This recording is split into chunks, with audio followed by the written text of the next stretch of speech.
She will bear a son, and you are to name him Jesus, because he will save his people from their sins.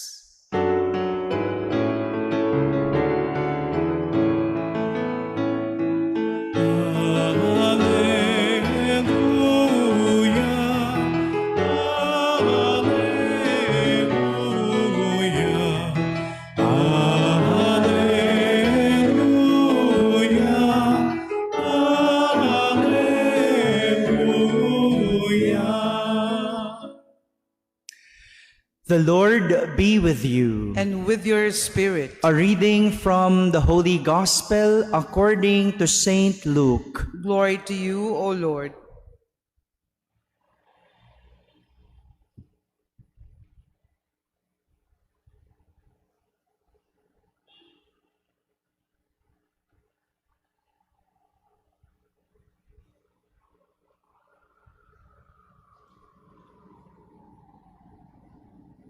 When 8 days were completed for his circumcision, he was named Jesus, the name given him by the angel before he was conceived in the womb.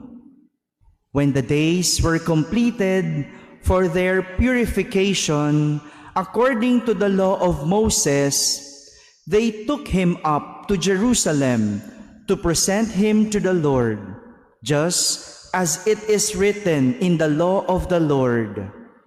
Every male that opens the womb shall be consecrated to the Lord, and to offer the sacrifice of a pair of turtle doves and 2 young pigeons, in accordance with the dictate in the law of the Lord.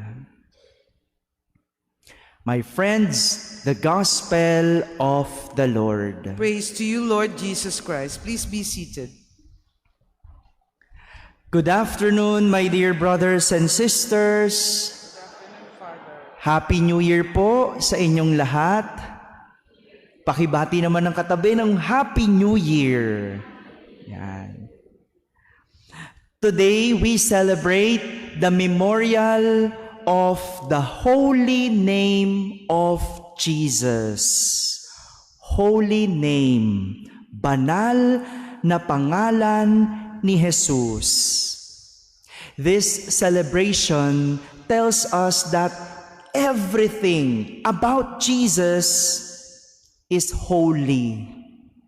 Lahat ng tungkol kay Jesus banal, pati ang kanyang pangalan.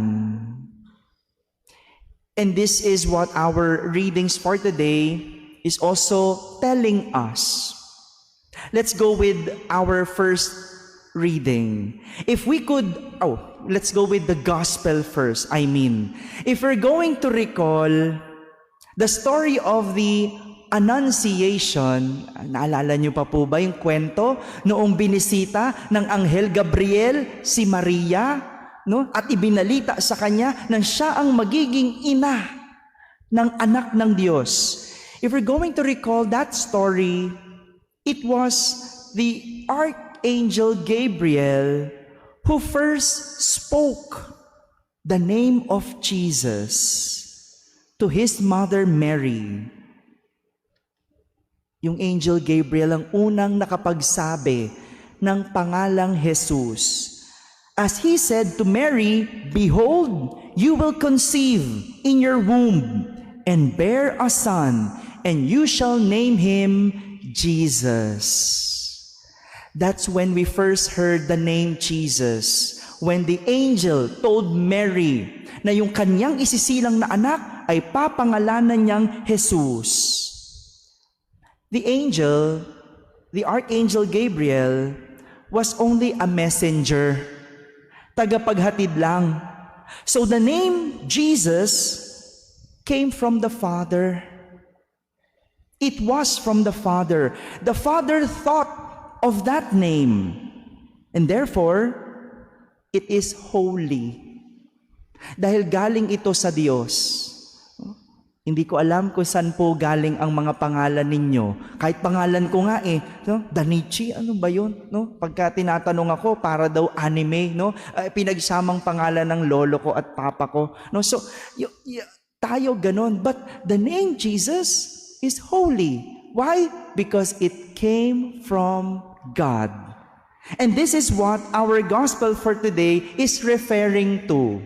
Mary, nung naisilang na niya, after the 8 days, and after Jesus was circumcised, he was named the name that was given by God, Jesus.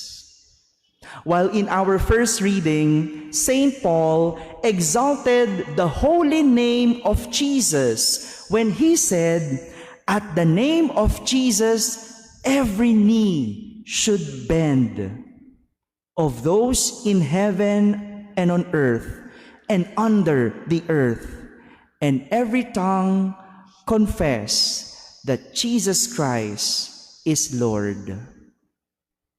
Ang lahat ng makakarinig ng salitang Jesus ay luluhod. That is how the name Jesus is for us Catholic. Ganyan natin, itinatanghal ang pangalang Jesus. Lumuluhod tayo.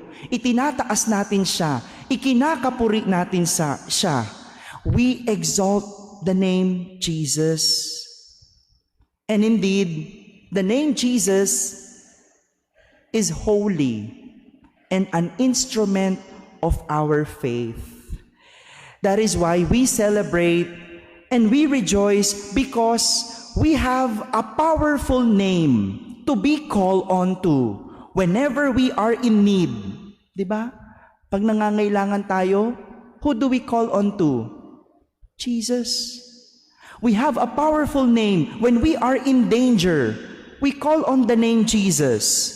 When we are afraid, di ba? Pag may nakita tayong multo, in Jesus' name, di ba? Sinasabi natin yon. When we are weak, when we are in pain, when we are sick, when we are helpless, we call on the name Jesus. Because the name Jesus in Hebrew means God is salvation. In Hebrew, the name Jesus, Yeshua, means God is salvation.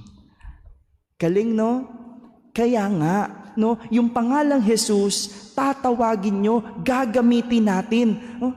Hindi po masama na tawagin ang pangalan ni Jesus. Hindi masama na gamitin ang pangalan ni Jesus, lalo na kapag kailangan natin siya.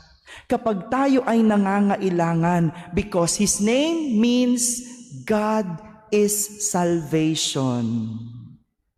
But sadly, some people use the name of Jesus in a different way. No? May narinig na ba kayo nung nagulat sila ang nabanggit nila pangalan ni Jesus? No, meron akong ganyan naririnig. No, Jesus Christ. Gumaganon. Akala ko naman nagdadasal, pagkita mo galit pala. No, bakit ganon? No, nakarinig na ba kayo noon? No, ginagamit yung pangalang Jesus pag galit, pag kinukurse, nanunumpa ng isang tao, o kaya kapag nagugulat, no, bakit?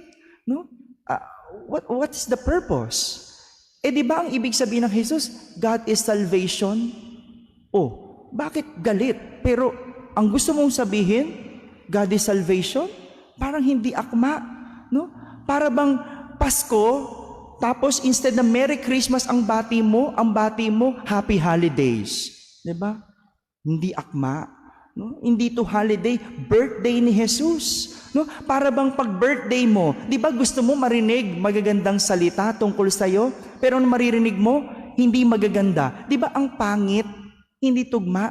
Parang ganun. Yung gumagamit ng pangalan ni Jesus sa ibang bagay, sa ibang pagkakataon, hindi maganda pakinggan. Hindi tukma. That is why we have a powerful name gifted to us by God for us to use whenever we are in need. Bagong taon po, Nag-celebrate po ba kayo ng Medianoche? Sino sa inyo nang kumpleto ng bilog-bilog na prutas? 'Di ba? Bakit tayo naghahanda ng bilog-bilog na prutas? Because we want to be prosperous this new year, 'di ba? Yung iba naghanda pa ng malagkit. Ano pa ba hinahanda pagka bagong taon? Ayaw ng manok kasi daw isang kahig, isang tuka. But you don't need that. Hindi ka yayaman dahil naghanda ka ng bilog-bilog na prutas. Ang yumaman, yung binilan mo. Yun, nabudol tayo, no? Yung mga palakang gold na may kagat na barya, hindi mo kailangan iasa dyan. Yung kapalaran mo. Yung merong matabang lalaki na nakaupo na gold, hindi yan ang magpapayaman sa'yo. Yung lucky color, yung binabasa mong horoscope, you don't need that. What you need this new year is the name Jesus.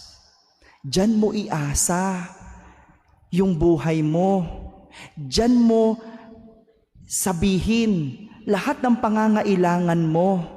You don't need to spend money just to be prosperous. Just say the name Jesus. Kaya nga, nung bagong taon, dapat nagsimba ka. Kasi walang silbi kung kumpleto ang bilog-bilog na prutas, may malalagkit, at sinunod mo lahat ng pamahiin, may lucky charm ka pa, at naka-polka dots ka pa, pero hindi ka naman nagsimba. Hindi ka payayamanin ng polka dots, ng lucky charm.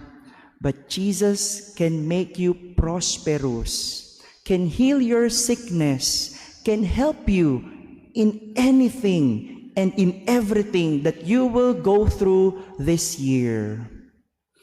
My dear brothers and sisters, the name Jesus is a gift for us by God, not only to call on to Him whenever we are in need, but it is a holy name for us, for our salvation. After all, the name Jesus, Yeshua, means God is salvation. Amen.